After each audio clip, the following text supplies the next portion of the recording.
Bonjour les gars, je reviens une fois de plus avec cette vidéo du président Oligui au Gabon. Qu'est-ce qui se passe? Le président Oligui est en train de tracer la feuille de route qu'il va suivre avec le peuple du Gabon. Mais surtout, il a passé un message clair. Il a placé un message clair à la CEMAC, mais aussi à l'Union africaine et aussi à la communauté internationale. Le président Oligui vient de me démontrer à suffisance que c'est un homme mature, que c'est un homme qui n'a pas besoin d'être président de la République, que c'est un homme qui vient de prendre une décision importante. Le président Oligui, président actuel du Gabon, a demandé à c'est-à-dire a demandé au peuple, aux journalistes, aux ONG, ils ont demandé, c'est-à-dire aux Gabonais de choisir eux-mêmes la transition. Et c'est le peuple gabonais même qui a décidé de choisir la transition qu'ils vont imposer au nouvel homme fort du Gabon. Et aussi, il dit qu'il y avait deux choix à faire.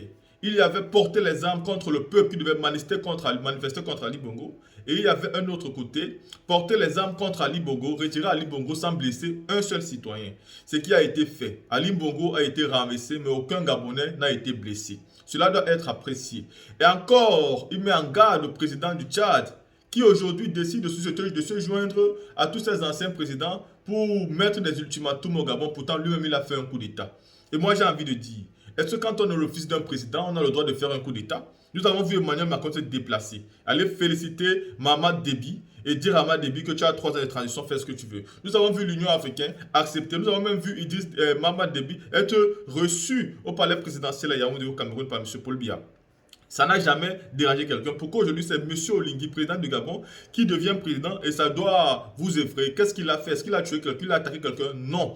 Il est en train de dire une chose qui est claire. Il faut qu'aujourd'hui nos constitutions soient respectées. Parce que si la communauté internationale, si l'Union africaine, si les petites institutions ne sont pas capables de remettre ces présidents qui trafiquent la constitution à leur place, il faut être sûr que tôt ou tard les coups d'état militaires vont arriver. Il a même précisé qu'il a été au Sénégal et que là-bas la constitution avait tellement été bien écrite qu'il fallait tout simplement que les hommes politiques respectent la constitution pour éviter tout genre de désordre dans le pays. Mais aujourd'hui, nous savons ce qui se passe. Ça fait déjà 37 jours que le président Ousmane Sonko est arrêté. Il a fait une grève de faim, il est passé en réanimation, il a frôlé presque la mort, mais personne ne parle. La communauté internationale est toujours en train de soutenir Macky Sall. Les pays de la CEDEAO continuent à soutenir Macky Sall si on retire aujourd'hui les 4 pays qui ont fait le coup d'État dans la CEDEAO. Est-ce que c'est donc normal aujourd'hui? Le président Oligui a aussi interpellé tous ces présidents qui veulent s'éterniser au pouvoir comme si c'était un fauteuil de la famille, comme si c'était un fauteuil du royaume. Il les a fait comprendre que non, non et non. Aujourd'hui, la démarche à suivre au Gabon sera claire. Remettre les Gabonais la chose politique. Et chaque homme politique qui viendra au pouvoir doit savoir qu'il a un mandat renouvelable une fois. Et après cela, il devra lui-même partir. Sans cela, l'armée devra être obligée de défendre la population. Plus jamais aucun président ne viendra ici changer cette constitution et dire que moi j'ai droit à 2 mandats. Ça n'existera plus jamais. Et quand ceci est dit, nous nous disons que félicitations. Et je pense que M. Oligui doit être remercié par tous les Gabonais. Car lui, il vient de vous sortir de 50 ans de règne. 50 ans de gouvernance d'un empire Ali Bongo. Le papa 41 ans, le fils 14 ans. C'est-à-dire, ils ont passé le temps à s'engouffrer de l'argent avec l'argent des Gabonais. Aujourd'hui, un militaire, parce que il y a des gens qui disent non, l'opposant, Ondo Osa, il devait prendre, c'est lui qui a gagné les élections. Est-ce que vous connaissez exactement qui est ce monsieur? Moi, j'ai fait une vidéo ici pour dire que c'est un monsieur qui est déjà, c'est un traître, c'est quelqu'un qui travaille déjà avec la France. Nous avons écouté ces audios ici. Il vous disait qu'il avait l'appui d'Alassane Ouattara, qu'il avait l'appui d'Emmanuel Macron. Est-ce que c'est à lui que vous voulez qu'on donne les élections? Si les élections ont été trichées, bon, on ne peut pas déclarer celui-là vainqueur. On va tout simplement annuler toutes ces élections-là, régler la constitution du Gabon de manière équitable et réorganiser les élections, tout simplement. Pourquoi vous avez peur? Pourquoi vous refusez que l'armée réorganise la constitution et qu'après organise de nouvelles élections? Même si après le président Oligui se présente, ça fait quoi? Il a le droit, c'est un Gabonais comme tout le monde. Et s'il est digne de cela, il faut qu'il le fasse. Il faut que mentalement, les hommes politiques africains, les présidents africains sachent qu'il faut d'abord faire 2 mandats au pouvoir, ni plus ni moins. Il faut arrêter de changer les constitutions pour le bénéfice des individus ou des partis politiques. C'est d'abord la première chose à faire. Et tant que les organisations internationales ne seront pas capables d'être claires et sanctionner ceux qui ne peuvent pas faire ça, elles ne seront donc pas capables aussi de donner des ultimatums aux militaires qui n'ont que le droit de rester dans des casernes. La team, écoutons ici l'actuel président du Gabon. Je jure devant Dieu et le peuple gabonais de préserver en toute fidélité le régime républicain, de respecter et de faire respecter la charte de la transition et la loi, de remplir mes fonctions dans l'intégrité supérieure du peuple, de préserver les acquis de la démocratie, l'indépendance de la patrie et l'intégrité du territoire national. Je m'engage solennellement et sur l'honneur à tout mettre en œuvre pour la réalisation de l'unité nationale. Je le jure. Écoutez la vidéo, c'est fort. Nous allons mettre aussi les garde-fous militaires. Celui qui veut tricher, qui veut déborder, l'armée le déçoit. Ouais. Il a parlé très fort, écoutez, écoutez. Parce qu'aujourd'hui, on nous reproche, oui, les militaires font des coups d'État, mais on oublie que ce sont les hommes politiques qui encouragent les coups d'État. Oui. Donc, on n'aura plus une constitution à un mandat renouvelable, c'est fini. Tu viens, tu as gagné ton premier mandat, si tu gagnes le deuxième, tant mieux, et après tu te retires. Que tu aies fini tes projets ou pas fini, tu laisses le pays aussi aux autres. C'est pas la chaise de quelqu'un. Voilà. Et nous, quand on défend ces idées, on dit c'est des putschistes. Mais c'est ce que vous devez expliquer à l'opinion internationale. En quoi nous sommes putschistes? Un coup d'État où il n'y a pas eu effusion de sang, il n'y a pas eu de mort. Le pays est calme, ça tourne. Regardez un peu ailleurs.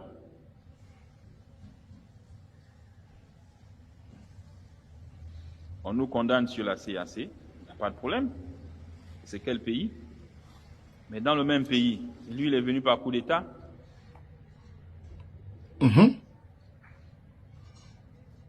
Quoi? Parce que je ne suis pas enfant de président, et lui, il est enfant de président là-bas. Vraiment. Et qu'on l'accepte, on lui donne 2 ans, 3 ans de transition. Et ici au Gabon, on dit non. Donc, c'est des choses que vous devez faire des comparaisons. Et vous devez tirer des thématiques, écrire et exposer. Il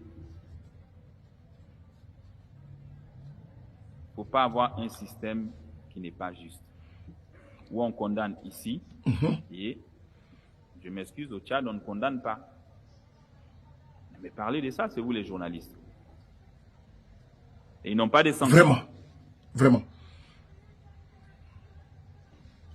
Finalement, qu'est-ce qu'on cherche?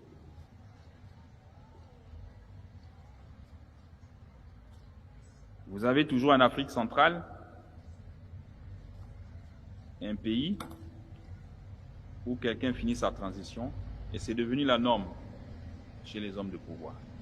Écoutez, hein. Bon, on change un article et après on dit je peux me représenter encore une 3e fois.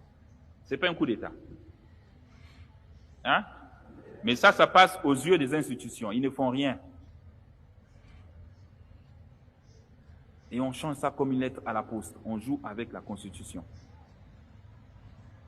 C'est des choses que nous ne voulons pas.